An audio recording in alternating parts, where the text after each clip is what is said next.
विद्यार्थी मित्र हो, नमस्कार.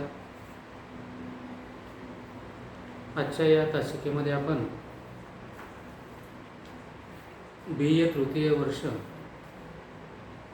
सत्र 6वे 6 सेमिस्टर या सत्रातील जी काही एक अभ्यासपत्रिका आहे, म्हणजे जो पेपर आहे, त्या पेपरचा आपण आजच्या तासिकेमध्ये विचार करणार आहोत. पाश्चात्य साहित्य विचार हा सत्र 6व्यातील एक महत्त्वपूर्ण पेपर आहे. या अभ्यासपत्रिकेमध्ये पाश्चात्य साहित्याचे स्वरूप, साहित्याची प्रयोजने, साहित्याची निर्मिती प्रक्रिया, मार्क्सवादी साहित्य विचार आणि साहित्य समीक्षेच्या पद्धती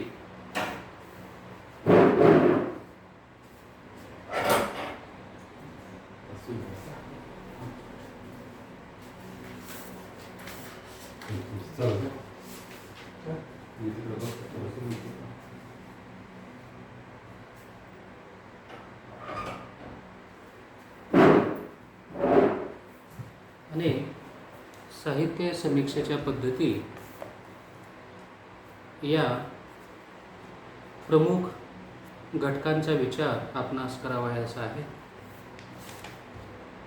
विद्यार्थी मित्र हो, BA तृतीय वर्षातील या पूर्वीच्या म्हणजेच 5व्या सत्रामध्ये आपण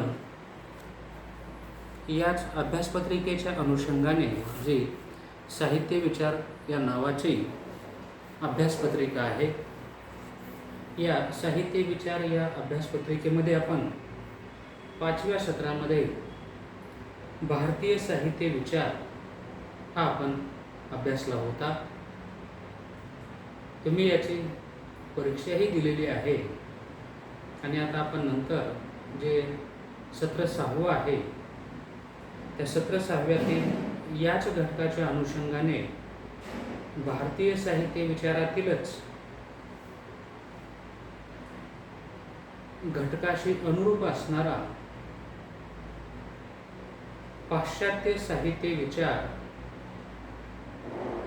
या अभ्यासपत्रिकेचा विचार आपणास करावयाचा आहे.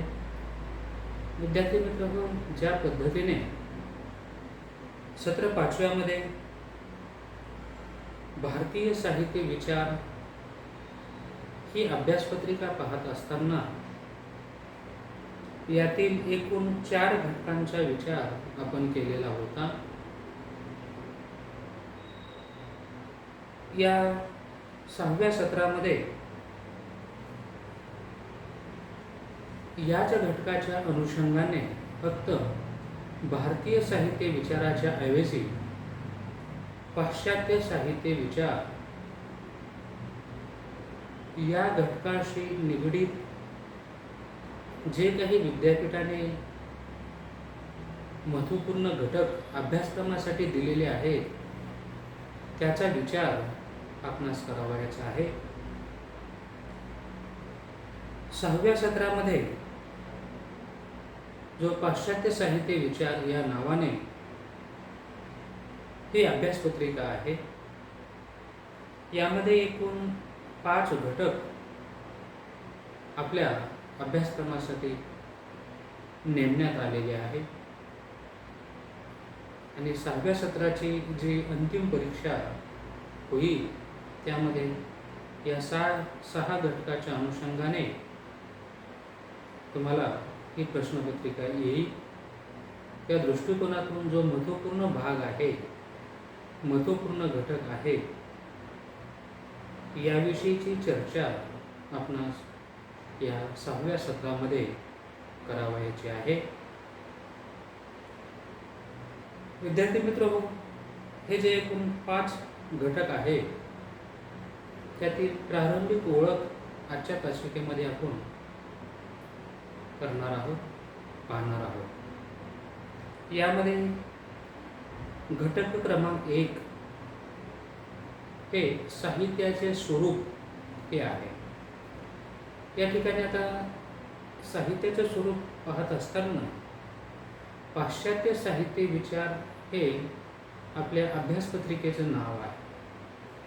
म्हणून यामध्ये जे एकूण घटक अभ्यासक्रमासाठी ठेवण्यात आलेले आहेत त्याचा विचार देखील पाश्चात्य साहित्य विचारांच्या दृष्टिकोनातूनच करण्यात आलेला आहे आणि त्याच दृष्टिकोनातून हे घटक अभ्यासक्रमासाठी नेमण्यात आलेले आहेत, ठेवण्यात आलेले आहेत. त्यातील घटक क्रमांक 1 जो आहे त्या घटकाचं नाव आहे साहित्याचे स्वरूप. पाश्चात्य साहित्य विचाराचा दृष्टिकोन, पाश्चात्य साहित्य विचारांचा मागोवा घेत असताना, अभ्यास करत असताना किंवा आढावा घेत असताना पाश्चात्य साहित्य विचारवंतांनी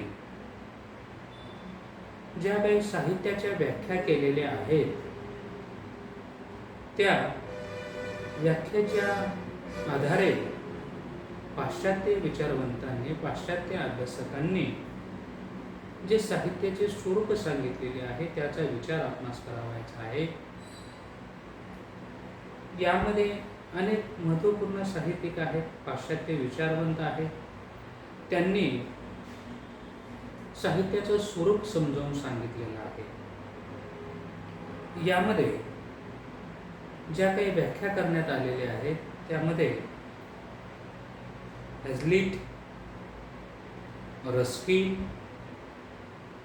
Coleridge, Courthope, Carlyle, Wordsworth, Matthew Arnold, Kant व इतर अभ्यासक आहेत. या अभ्यासकांनी जे साहित्याच्या व्याख्या केलेल्या आहेत त्या दृष्टिकोनातून साहित्याचं स्वरूप आपणास पाहावयाचं आहे. त्याचबरोबर या पाश्चात्य साहित्य विचारामध्ये साहित्याची लक्षणे देखील सांगण्यात आलेली आहेत. त्यामध्ये कल्पना, भावना, बुद्धी, लयबद्धता आणि शैली ही साहित्याची लक्षणे सांगितलेली आहेत. विद्यार्थी मित्रहो, घटक क्रमांक 1 मध्ये साहित्याचे स्वरूप पाहत असताना आपण जे आता वर ज्यांचा उल्लेख केलेला आहे साहित्याच्या व्याख्यामध्ये त्या सर्वच विचारवंतांच्या व्याख्याच्या आधारे आपण साहित्याचं स्वरूप समजून घ्यावायचं आहे आणि साहित्याची लक्षणे जे सांगितलेली आहे या सर्वांचा समावेश घटक क्रमांक 1 जे साहित्याचं स्वरूप आहे त्यामध्ये करण्यात आलेला आहे. विद्यार्थी मित्र, हे झालं पहिलं घटक किंवा पहिलं प्रकरण. तर घटक क्रमांक 2 यामध्ये साहित्याची प्रयोजने सांगितलेली आहेत. विद्यार्थी मित्र, आपण जेव्हा 5व्या सत्रामध्ये पाहिलं की भारतीयांनी जे भारतीय अभ्यासकांनी जी साहित्याची प्रयोजने सांगितलेली आहे त्याचा विचार आपण केलेला होता. या 6व्या सत्रामध्ये पाश्चात्य अभ्यासकांनी किंवा पाश्चात्य विचारवंतांनी जी साहित्याची प्रयोजने सांगितलेली आहेत त्याच पद्धतीचं हे प्रकरण या 6व्या सत्रामध्ये देखील आहे. येथे फक्त साहित्य प्रयोजनामध्ये पाश्चात्याने जी सांगितलेली साहित्याची प्रयोजने आहेत त्याचा विचार आपणास करावायचा आहे. या घटक क्रमांक 2 मध्ये जी साहित्याची प्रयोजने आहेत त्यामध्ये पलायनवाद, स्वप्नरंजन, जिज्ञासापूर्ती, आत्माविष्कार, उद्बोधन, विरेचन यालाच कॅथार्सिस आणि प्रचार ही साहित्याची प्रयोजने सांगितलेली आहेत. याचाही विचार आपणास करावायचा आहे ज्याचा समावेश घटक क्रमांक 2 यामध्ये होतो. विद्यार्थी मित्र हो, पुढचा घटक क्रमांक 3 किंवा प्रकरण 3 यामध्ये साहित्याची निर्मिती प्रक्रिया हा घटक आहे. साहित्याच्या निर्मिती प्रक्रियेमध्ये ही साहित्य निर्मितीची प्रक्रिया कशी होत असते याविषयी पाश्चात्य विचारवंतांनी आपले विचार मांडलेले आहेत. यामध्ये Sigmund Freud, Carl Gustav Jung, F.C. Prescott, Coleridge, T.S. Eliot, Murray, Krieger यांचे निर्मिती प्रक्रियेसंदर्भातील मत या ठिकाणी आपणास करावयाचे आहे. एकूण घटक क्रमांक 3 मध्ये जे साहित्याची निर्मिती प्रक्रिया हे प्रकरण आहे. या प्रकरणामध्ये एकंदरीत हे जे वरील महत्त्वपूर्ण विचारवंत आहे, पाश्चात्य अभ्यासक आहे, त्याचा आपण उल्लेख केला, ज्यामध्ये Sigmund Freud, Carl Jung, F.C. Prescott, Coleridge, T.S. Eliot, Murray, Krieger यांचे निर्मिती संदर्भातील मत या ठिकाणी पाहावयाचं आहे आणि निर्मिती प्रक्रिया कशी घडते या संदर्भातील त्यांनी मांडलेला विचार आपणास समजावून घ्यायचा आहे. विद्यार्थी मित्र हो, पुढचा घटक क्रमांक हा 4 आहे. घटक क्रमांक 4 मध्ये मार्क्सवादी साहित्य विचार हे या घटकाचं किंवा या प्रकरणाचं नाव आहे. यामध्ये मार्क्सवाद हा किती महत्त्वपूर्ण आहे या संदर्भामध्ये कार्ल मार्क्स यांचा साहित्यविषयक दृष्टिकोन हा पाहावयाचा आहे. त्याचबरोबर समाजवादी वास्तववाद ही संकल्पना आहे, परात्मतेची संकल्पना आहे आणि चौथं बांधिलकीची संकल्पना. हे घटक क्रमांक 4 मध्ये जो मार्क्सवादी साहित्य विचार आहे त्यामध्ये या 4 घटकाचा समावेश आहे. या 4ही घटकाचा विचार परीक्षेच्या दृष्टिकोनातून आपणास करावयाचा आहे. अतिशय महत्त्वाचा भाग या 4ही घटकामधून आपणास करावयाचा आहे. त्याच्यानंतर शेवटचा जो भाग आहे किंवा शेवटचं जे प्रकरण आहे घटक क्रमांक 5,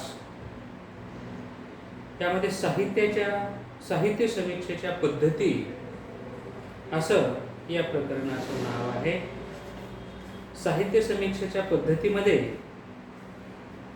आपणास आपल्या अभ्यासक्रमासाठी जे काही पुस्तक आहे त्या पुस्तकामध्ये ज्या समीक्षा पद्धती सांगितलेल्या आहेत त्या समीक्षा पद्धतीचा विचार करावयाचा आहे.